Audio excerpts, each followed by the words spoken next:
Evangelho segundo escreveu Mateus, capítulos 11 e 12. Capítulo de número 11, João Batista está preso. Por que que João foi preso? No capítulo 14, nós estudaremos sobre isso. Mas João Batista, ele confrontou o rei Herodes porque ele estava adulterando com a sua cunhada. E o rei Herodes, então, mandou prender João Batista. Não é diferente nos dias de hoje.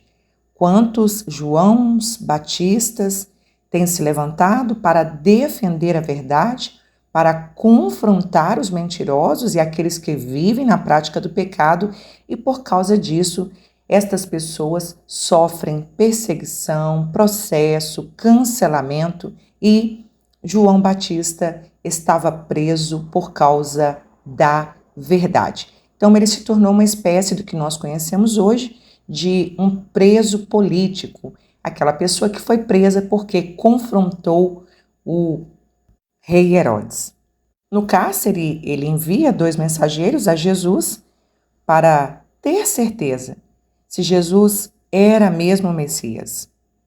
Aqui nós percebemos a humanidade desse grande homem de Deus, esse homem corajoso, destemido, mas que como um ser humano teve seu momento de dúvida e também ele desejou uma busca sincera pela compreensão e pela clareza da identidade de Jesus.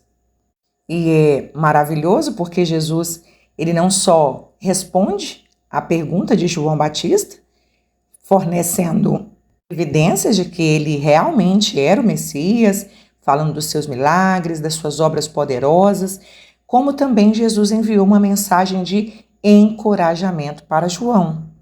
E em seguida Jesus dá testemunho de João. Ele diz, olha, ele, verso de número 10, é aquele de quem está escrito, eis que diante da tua face envio o meu anjo, que preparará o caminho diante do Senhor. Então, declara que ele, o João Batista, é o cumprimento da profecia do profeta Malaquias. Verso 14, e se quereis dar crédito, é este o Elias que havia de vir.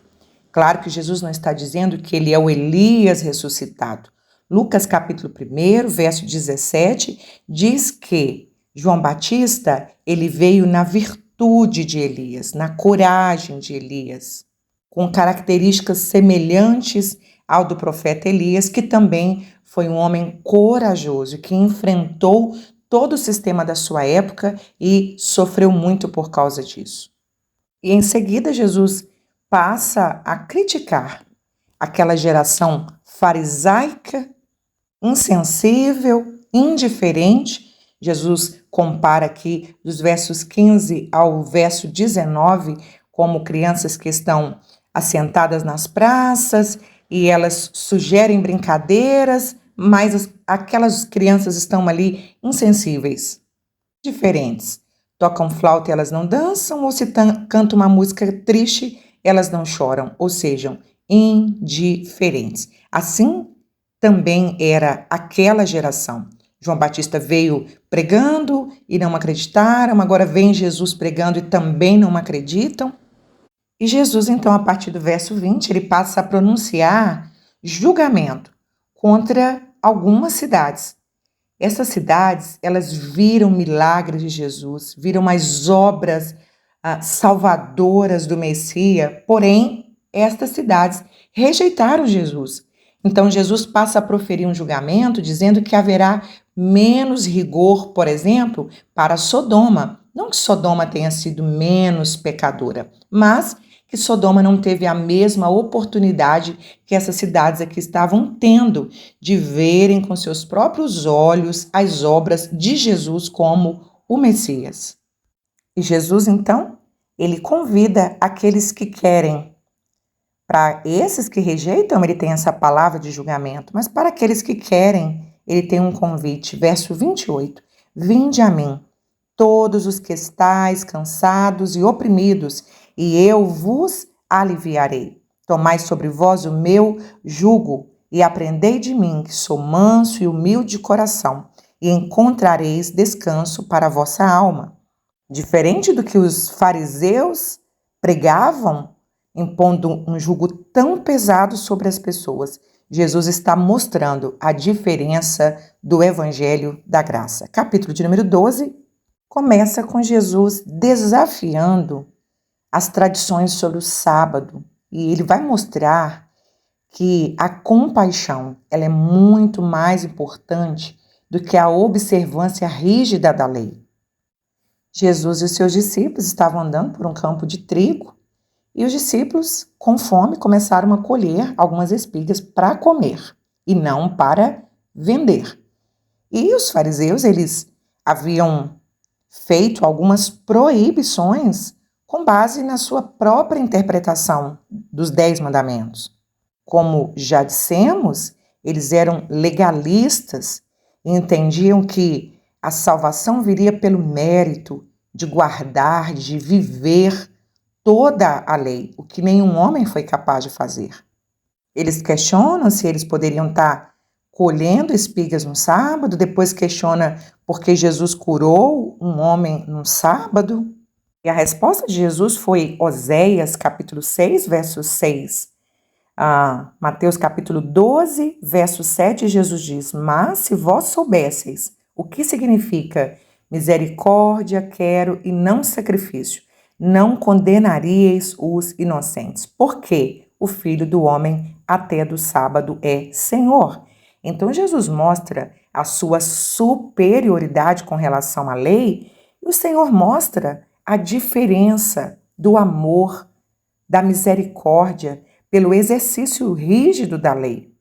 Por várias vezes, esses fariseus questionaram Jesus, confrontaram Jesus. Quando Jesus curou alguém, ao invés de adorarem a Deus, de aplaudirem, de abraçarem aquela pessoa que foi curada, o questionamento era: não está certo curar hoje? Hoje não é sábado?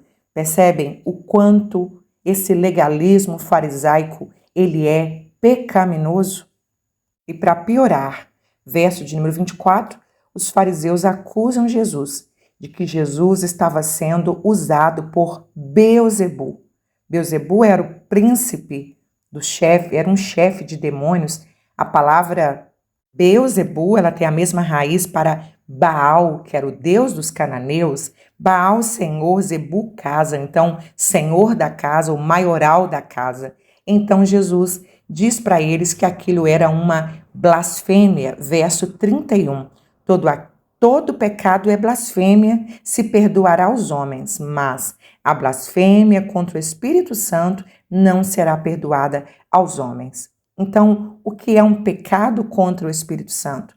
É atribuir obras do Espírito Santo como sendo obras de Satanás. É uma calúnia, uma difamação, uma injúria, uma mentira contra o Espírito Santo. E Evangelho de Marcos, capítulo 3, verso 29 e 30, isso fica bem claro, que a blasfêmia contra o Espírito Santo, verso de número 30 de Marcos, capítulo 3, isto porque diziam, está possuído por um espírito maligno. Então, atribuir obras do Espírito Santo a Satanás é, portanto, blasfêmia contra o Espírito Santo. O texto termina sobre a afirmação de Jesus sobre a sua verdadeira família. Como é que Jesus está sendo indelicado ao falar que vocês, meus discípulos, vocês são minha família, aquele que faz a vontade do meu Pai, verso de número 50, que estás no céu, este é meu irmão, irmã e mãe. Jesus estava aqui falando de um reino espiritual, de sua família espiritual, que não é definida por laços de sangue, mas pela obediência à vontade de Deus. Evangelho segundo escreveu Mateus, capítulos 13 e 14. Capítulo de número 13 é um capítulo maravilhoso. Nele, nós percebemos uma mudança no ministério de Jesus. Jesus até então havia pregado nas sinagogas, mas agora ele começa a pregar junto ao mar e também falando por parábolas. Uma parábola é uma história criada para revelar, para facilitar a compreensão das pessoas usando coisas do cotidiano. É uma comparação, um paralelo para ensinar uma verdade moral ou espiritual. Mas a parábola, ela não tinha só o sentido de esclarecer para aqueles que desejavam, para aqueles que tinham interesse, para aqueles que criam no evangelho.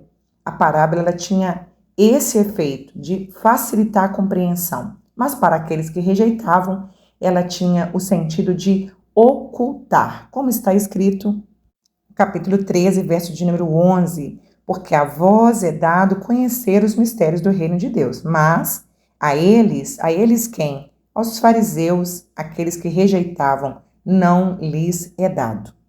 As duas primeiras parábolas, a parábola do semeador e a parábola do joio, falam da implantação do reino de Deus. Lembrando que quando nós falamos do reino de Deus, nós não estamos falando de um reino físico, com local geográfico. É um reino espiritual, é um governo de Deus sobre o teu povo. Então, Jesus está falando de coisas espirituais para os seus discípulos. E, para facilitar a compreensão, ele então usa esse recurso da parábola para que eles entendessem melhor um mundo espiritual, metafísico, através de coisas físicas. Então, na parábola do semeador, Jesus mostra que a terra é que determina a produtividade da semente e não a qualidade da semente. Jesus, a partir do verso de número 10, ele explica a parábola do semeador, mostrando a semente é a palavra de Deus e o solo é o coração, é a vida daquela pessoa que recebe esta semente. Ou vai frutificar, ou, versos 22 e 23, ou ficará infrutífera. Numa aplicação direta, o solo ali era Israel, que estava estéril, árido, rejeitando a semente do semeador, a palavra do Messias, mas ela também se aplica a nós. Nós ouvimos, recebemos a semente, essa semente, verso de número 23, caiu numa terra boa e deu fruto. Por outro lado, tem aqueles que ouvem e começam a acreditar, daí a pouco desanima, vem as frustrações, vem os embaraços, e Satanás vem e arranca aquela semente que está começando a brotar porque a terra não foi uma terra boa, receptível ao Evangelho. Mas aquele que ouve, a vida é transformada e passa a gerar frutos, esta pessoa é chamada de terra boa, terra frutífera. Aquele que ouve, compreende e dá fruto. Verso 23. Depois, na parábola do joio, Jesus mostra que o joio e o trigo são muito parecidos, mas o que diferencia os dois é que o joio não dá fruto e o trigo dá fruto. Por isso Jesus disse, deixa, verso de número 30, crescer, ambos juntos, até a ceifa. Ou seja, sempre existirá no meio do trigo o joio. Muitas pessoas criticam hoje alguns problemas que há na igreja, no meio dos santos, mas Jesus está dizendo que sempre existirá, mas o resultado chegará no final, quando o joio será lançado no fogo, mas o trigo irá para o celeiro. E quem vai fazer isso será o próprio Deus, quem vai fazer essa separação.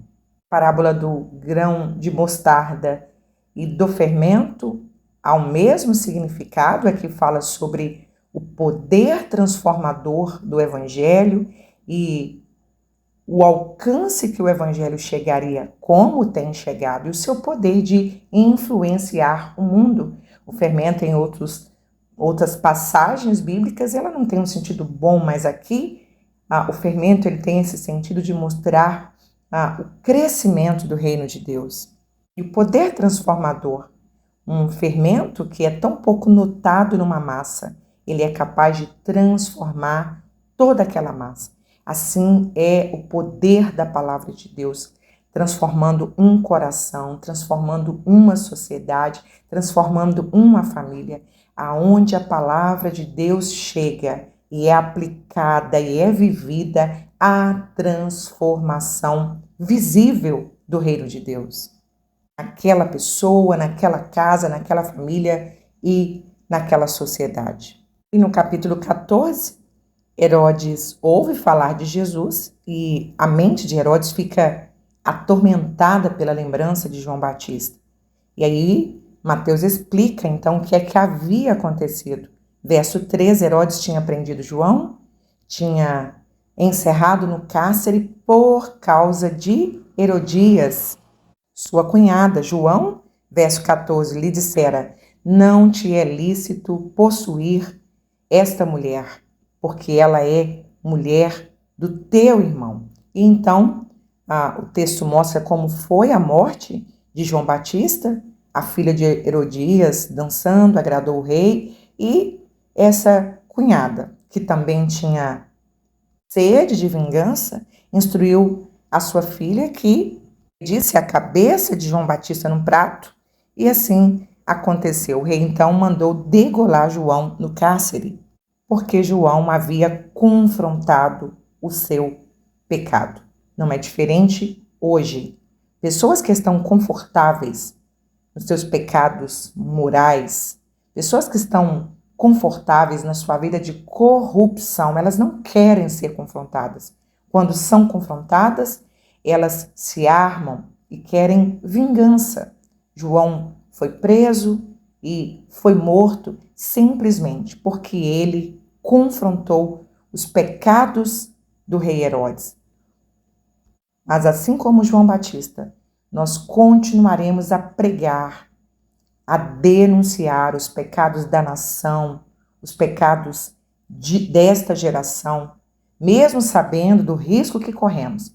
Jesus avisou que nós seríamos odiados, mas nós continuaremos a pregar o evangelho. Verso de número 13, Jesus ele quer se isolar. Aqui fala da humanidade de Jesus, sentindo tristeza pela morte de João Batista, mas ele é seguido por uma multidão faminta. Jesus abençoa aquela multidão, sente compaixão por eles, cura os enfermos, alimenta aquela multidão e depois Jesus quer dar uma experiência lindíssima para Pedro. Jesus então, depois de haver se retirado para orar, verso de número 23, Jesus, na quarta vigília da noite, isto é, entre 13 e 6 horas da manhã, Jesus havia ordenado que seus discípulos entrassem no barco e fossem adiante.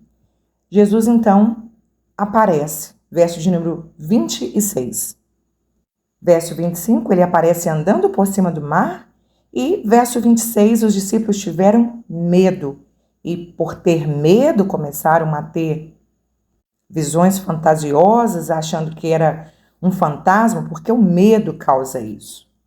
E Jesus carinhosamente, verso de número 27, Jesus diz: tende bom ânimo, sou eu, não temais, não tenha medo. Pedro então, na sua impulsividade, diz: Senhor, se é o Senhor mesmo, me chama que eu vou. E o Senhor disse: vem, Pedro. E ele começou a andar sobre as águas, também teve medo e começou a afundar. Mas, todas as vezes que tivermos medo, todas as vezes que estivermos diante de tempestades, lembremos de Pedro, verso de número 30, a quem ele clamou: Senhor, salva-me. E Jesus então estendeu a sua mão, salvou Pedro e acalmou a tempestade. Ele é o mesmo Deus, o Deus que criou o mar e tem poder sobre o mar. E não importa o quão forte esteja a tempestade, mantenha os olhos em Jesus. Pedro, enquanto olhava para as ondas, afundava, mas quando ele olhou para Jesus, ele foi salvo. Olhar para Jesus é sempre a melhor opção. Evangelho segundo escreveu Mateus, capítulos 15 e 16. Capítulo de número 15, novamente, lá vem os fariseus perseguindo Jesus com sua religiosidade hipócrita. Desta vez, eles acusam os discípulos de Jesus de não cumprirem, de transgredirem uma tradição. A tradição, ela não era a lei, era um acréscimo que esses religiosos fizeram em cima da interpretação que eles faziam da lei. O erro não estava na tradição em si, por exemplo, aqui, lavar as mãos antes de comer, não é uma tradição ruim. O problema é o sentido que deram para essa tradição, como se ela fosse uma doutrina, algo necessário para a salvação. E Jesus, então, critica esses fariseus. Verso de número 3. Vocês estão transgredindo um mandamento de Deus por causa da tradição. Verso 6. Vocês estão invalidando o mandamento de Deus por causa de uma tradição. Jesus estava aqui criticando a Corbã, por exemplo, que era uma tradição de uma oferta ao Senhor, um voto que se fazia e trazia aquele ouro, aquela oferta para o templo, mas e quando eles faziam isso, eles usavam um valor que era para abençoar pai e mãe. Era um valor que seria destinado para os pais, eles usavam aquele valor para dizer, nós não estamos abençoando os nossos pais, porque nós estamos trazendo essa oferta ao Senhor. Então Jesus chama ele e diz hipócritas. Verso 7, hipócritas, bem profetizou Isaías a vosso respeito. Verso 8, este povo honra-me com os lábios, mas o coração está longe de mim. Verso 9, em vão me adoram. Estão preocupados com aparência, com rituais, mas o coração desse povo está longe de mim. Ainda hoje, muitas pessoas criam tradições e colocam essas tradições equivalentes às escrituras. Algumas tradições são boas, mas elas não podem ser equiparadas ou não podem substituir a palavra de Deus, a lei de Deus, os princípios da palavra de Deus. A palavra de Deus tem autoridade absoluta sobre qualquer tradição. Refutando o que eles haviam dito sobre os discípulos não lavarem as mãos, Jesus disse, verso 20, as coisas que contaminam o homem, versículo anterior, 19, do coração procedem os maus pensamentos, morte, adultério, prostituição. Jesus diz no 20, mas comer sem lavar as mãos, isso não contamina o homem.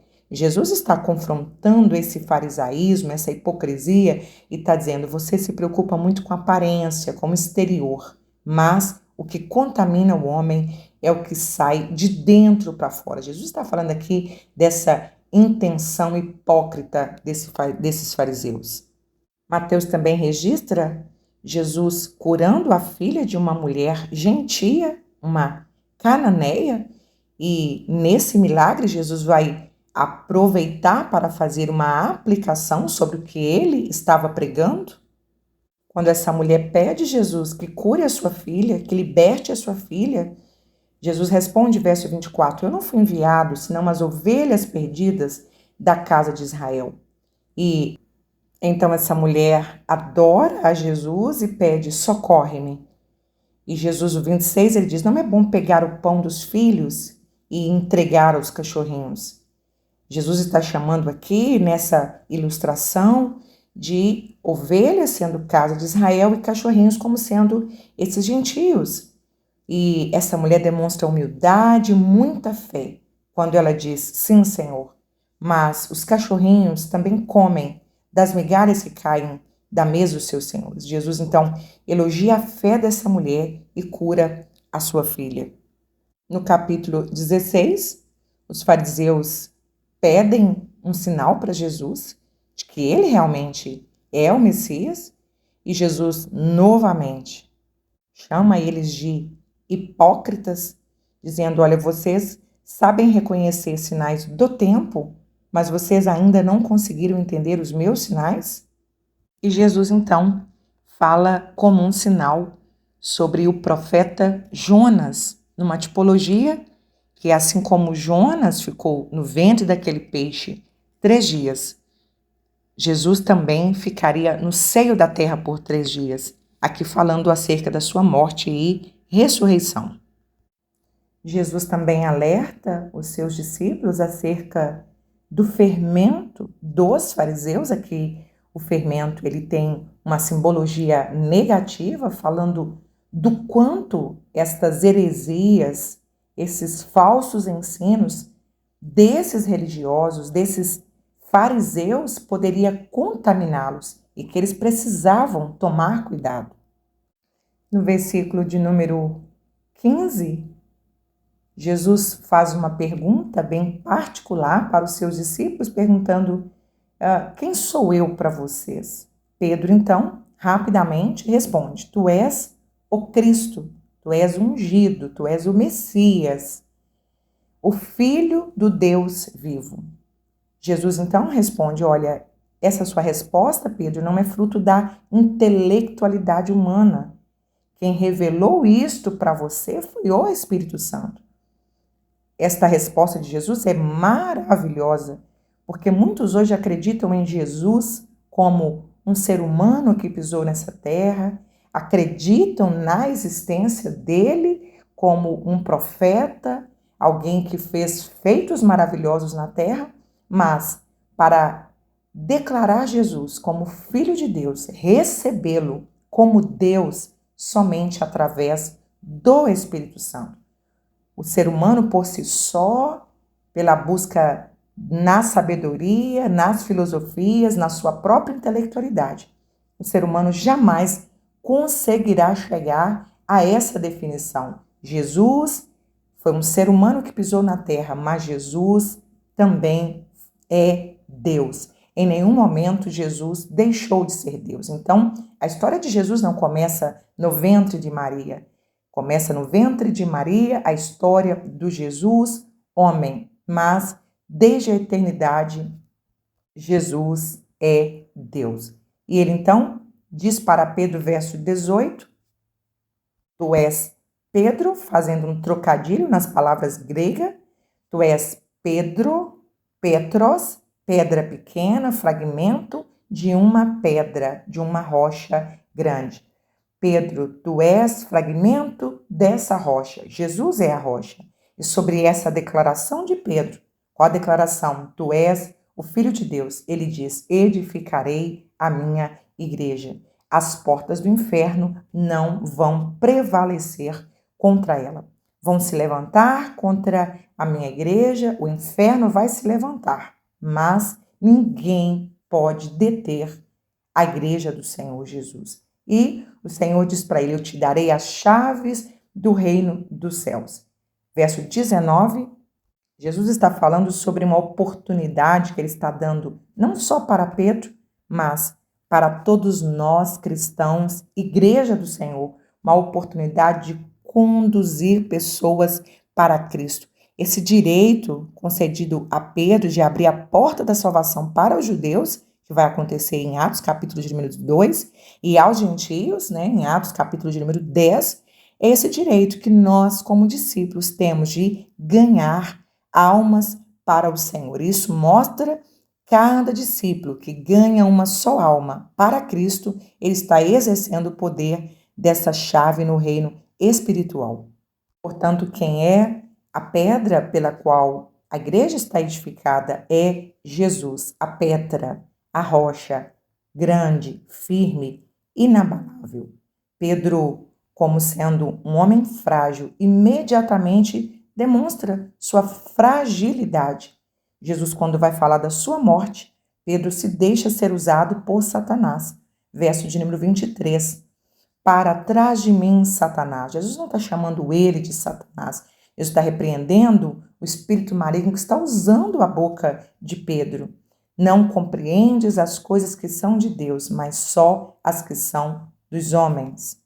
E ao falar da sua morte, Jesus faz o convite, verso 24. Se alguém quiser vir após mim, renuncie-se a si mesmo, primeiro.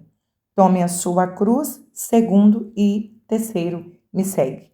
Jesus está dizendo: os meus seguidores enfrentarão o mesmo que eu enfrentarei. Acompanhar Jesus, portanto, significa assumir um compromisso de risco de morte, sem a possibilidade de voltar atrás. E nós estamos seguindo as pisadas de Jesus, ainda que nos custe a própria vida. Nós somos fiéis seguidores de Cristo.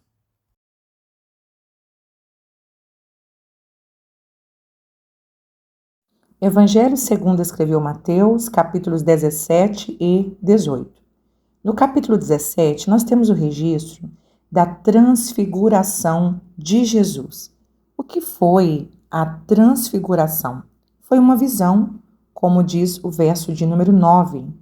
No capítulo anterior, quando Jesus fala da sua morte, os discípulos ficaram muito entristecidos. Então, Jesus chama 3 dos seus discípulos em particular, Pedro, Tiago e João, e o Senhor então dá para eles um antegozo da sua glória, uma mostra da glória de Cristo, da majestade de Cristo.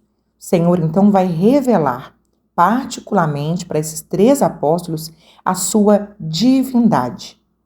E ao lado de Jesus, nesta visão, aparecem Elias, representando os profetas, e Moisés, representando a lei de Israel. São as 2 maiores figuras do Antigo Testamento. Isso mostrando também que tudo que a lei diz sobre Cristo se cumpriu. Tudo que os profetas disseram sobre Cristo se cumpriu. Resumindo, a lei e os profetas falaram acerca de Cristo e tudo que disseram se cumpriu em Jesus. E sobre esta visão, no verso de número 9, Jesus ele pede que eles não contem a visão até que o Filho do Homem seja ressuscitado dos mortos. E Pedro então faz isso. Na sua segunda carta, no capítulo 1, nos versos 16 a 18, Pedro diz: mas nós vimos a sua majestade, porquanto ele recebeu de Deus Pai honra e glória. Pedro está dando testemunho de que Jesus realmente é Deus. Quando da magnífica glória lhe foi dirigida a seguinte voz: este é o meu filho amado, em quem me tenho comprazido. E Pedro testemunha, verso 18: e ouvimos esta voz dirigida do céu, estando nós com ele no Monte Santo. Ainda no capítulo 17, Jesus novamente testifica que João Batista era o Elias profetizado por Malaquias. Como já dissemos, ele não é a reencarnação de Elias, mas alguém que veio como precursor, preparando a chegada do Messias com o mesmo espírito, com a mesma coragem. Mateus ainda registra a cura de um menino endemoniado, que quando esse espírito maligno atormentava a mente desse rapaz, ele se jogava no fogo, se jogava na água, ou seja, possessões malignas que levavam esse jovem a ter tendência suicida. E os discípulos de Jesus não conseguiram expulsar esses espíritos malignos e Jesus então dá uma palavra para eles: mas esta casta de demônios não se expulsa senão pela oração e pelo jejum. É necessário uma vida de consagração diária com o Senhor. Quando nós jejuamos, nós buscamos do Senhor esse poder e essa autoridade que o Senhor já deu para nós. Nós tomamos posse dessa autoridade. Então, nesses milagres, nós percebemos claramente que Jesus é Deus. E como Deus, ele é onipotente, ou seja, ele tem todo o poder nos céus e na terra. Ele tem poder sobre a natureza, sobre a tempestade. Jesus tem poder sobre as forças espirituais malignas. Hoje, tantas pessoas discutem a questão de possessão maligna, mas quando nós expulsamos um espírito maligno no nome de Jesus, esse espírito maligno tem que sair. Hoje discute-se muito a questão de que essas entidades são ou não espíritos malignos, mas se você orou, expulsou no nome de Jesus e o mal foi embora, sim, com certeza é um espírito maligno. Mateus também registra um fato único, só ele vai falar disso, os outros evangelistas não vão falar, sobre a pesca milagrosa. Jesus, usando a sua onisciência, ele pede para Pedro pescar. E dentro daquele peixe havia a moeda exata para pagar 2 tributos de Jesus e de Pedro. Isso mostra o quanto o Senhor é maravilhoso e cuida de nós nos mínimos detalhes. Capítulo 18. Percebemos a imaturidade desses discípulos. Eles aguardavam que o reino de Deus fosse um reino terreno, um reino forte, visível, físico, material. Eles ainda não haviam entendido o que era de verdade o reino de Deus. Então, eles lhe perguntaram em particular quem é o maior no reino dos céus. E Jesus, então, usa uma criança para ensiná-los que devemos ter a humildade, a sinceridade do coração de uma criança. Verso de número 13, ele diz: em verdade vos digo que, se não vos converterdes e não fizerdes como crianças, de modo algum entrareis no reino dos céus. A pureza da criança, a facilidade que a criança tem de crer, de desejar Jesus é maravilhosa. Hoje nós temos visto tantas crianças sendo batizadas com o Espírito Santo, enquanto muitos adultos incrédulos não buscam, não desejam. Senhor Jesus tem enchido essas crianças com o Espírito Santo. Por outro lado, vemos Satanás se levantando com tanta ira contra essas crianças. Mas Jesus também disse, verso de número 6, qualquer que escandalizar um destes pequeninos, melhor lhe fora que pendurasse ao pescoço uma pedra e se jogasse na profundeza do mar. Mateus ainda registra a parábola do credor incompassivo, respondendo à pergunta de Pedro sobre quantas vezes ele deveria perdoar. Jesus disse, olha, não te digo que até 7, mas até 70 vezes 7. Jesus não estava dando um número sobre quantas vezes devemos perdoar. Jesus está dizendo que o perdão é sem limite. Como cristãos, seguidores de Cristo, nós precisamos sempre perdoar. Então, Jesus conta essa parábola desse credor que foi perdoado de uma dívida impagável. Um denário era o salário de um dia de trabalho. E um talento valia cerca de 6.000 denários. 10.000 talentos, então, era o salário de 60 milhões de dias de trabalho, uma quantidade impossível de ser paga. E, então, ele foi perdoado dessa dívida impagável, mas logo em seguida encontrou alguém que lhe devia apenas 100 denários e ele não o perdoou. Então, Jesus, ao contar essa parábola, ele diz, olha, verso de número 35, explica a parábola no verso 35, dizendo, assim vos fará também meu Pai Celestial, se do coração não perdoardes cada um a seu irmão as suas ofensas. Nós tínhamos uma dívida impagável e Jesus pagou para nós essa dívida impagável, pagando com o seu sangue precioso. E quantos de nós não perdoamos coisas tão irrisórias, insignificantes? E Jesus está dizendo, olha, se vocês não perdoarem, eu também não perdoarei a vocês. A dívida que nós tínhamos diante do Senhor, nenhum ser humano conseguiria pagar. Então Jesus diz para nós, está perdoado, porque eu já paguei a dívida de vocês. E o que nos resta fazer agora é perdoar. O perdão é um exercício da graça. Nós fomos alcançados pela graça do Senhor Jesus e devemos repetir o que Jesus fez por nós, perdoando aqueles que nos têm ofendido.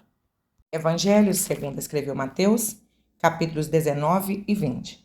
Jesus enfrenta aqui alguns conflitos com esses líderes religiosos, esses homens que viviam de aparência e viviam tentando pegar Jesus em suas palavras. Aqui eles questionam Jesus acerca do divórcio, segundo a lei de Moisés.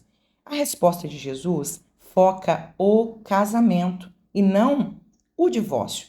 Jesus responde que o divórcio não foi ideia dele, não é o plano original de Deus. Verso 8, Moisés permitiu por causa da dureza dos corações. Ou seja, o plano original de Deus é que esse casamento seja indissolúvel, mas Moisés permitiu por causa da dureza dos corações. É melhor então o perdão, a reconciliação, a restauração. E Jesus relembra a esses fariseus qual foi o plano original desde o primeiro casamento que foi efetuado pelo próprio Deus. Verso 4, ele lembra o criacionismo. Seres humanos foram criados por Deus e não resultado de uma evolução. Criou macho e fêmea, dois seres diferentes em sua sexualidade, sexo masculino e sexo feminino. E o Senhor está mostrando que esse acasalamento, assim como no reino animal, somente o acasalamento entre um macho e uma fêmea pode resultar em reprodução. Hoje, o casamento tem sido questionado, a heterossexualidade tem sido criticada, mas esta é a vontade de Deus. O casamento, segundo o propósito de Deus, é entre um homem e uma mulher. Segundo, verso 5, o Senhor mostra que os dois tornam-se uma unidade. Terceiro, o Senhor mostra, verso de número 6, que o casamento é uma aliança inquebrável, indissolúvel e é monogâmico entre um homem e uma mulher. Os discípulos, então, no verso 10 diz, então não é melhor ficar solteiro?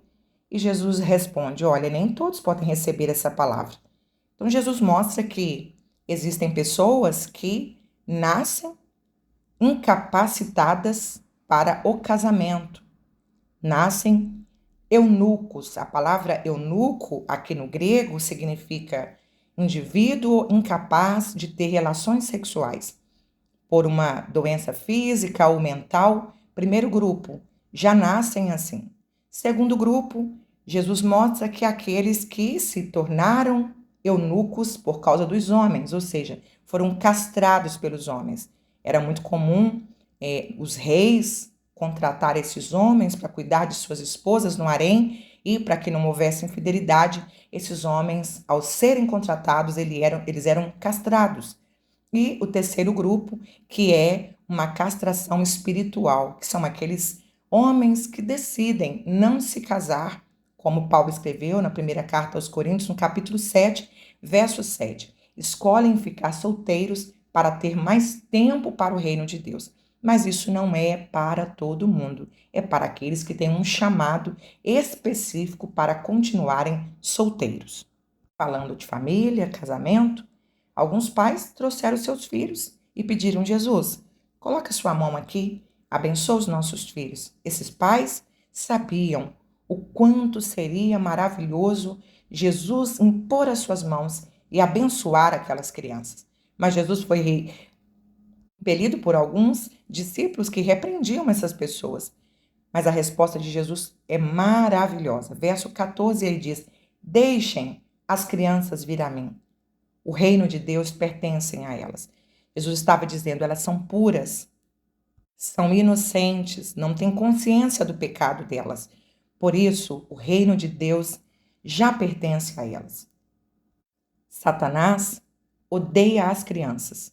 Satanás investe pesado contra os pequenos. Hoje, temos visto que ele não se cansa, tentando perverter estas crianças, tirar a inocência, a pureza delas, mas Jesus tem um amor muito especial pelos pequenos. Por isso, papai e mamãe, devemos trazer essas crianças para que sejam abençoadas por Jesus. Depois, Mateus registra o encontro de Jesus com um jovem rico, que, muito religioso, dizia que guardava as leis, mas Jesus, então, conhecendo o coração daquele jovem rico, ele faz com que ele mesmo confesse que ele realmente não guardava todos os mandamentos. Jesus disse no verso 21, vai, vende tudo o que você tem, dá aos pobres e terás um tesouro no céu, e vem e me segue. Verso 22, o jovem então revela o que estava no seu coração. Ele não guardava a lei dizia, amarás o Senhor teu Deus acima de todas as coisas. E ele então revela que ele não amava a Deus acima de todas as coisas. A prioridade no seu coração era o dinheiro. E no capítulo de número 20, Jesus começa contando a parábola dos trabalhadores da vinha. O Senhor quer mostrar aqui quais são os verdadeiros valores do reino de Deus em comparação a essa religiosidade mosaica.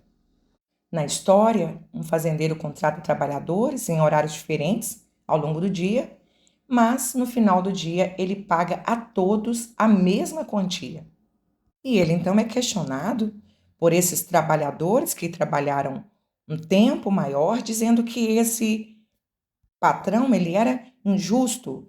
E ele então responde no verso 13, não, eu não sou injusto. O que eu acertei com vocês, o que eu combinei, eu estou pagando. Eu estou sendo justo.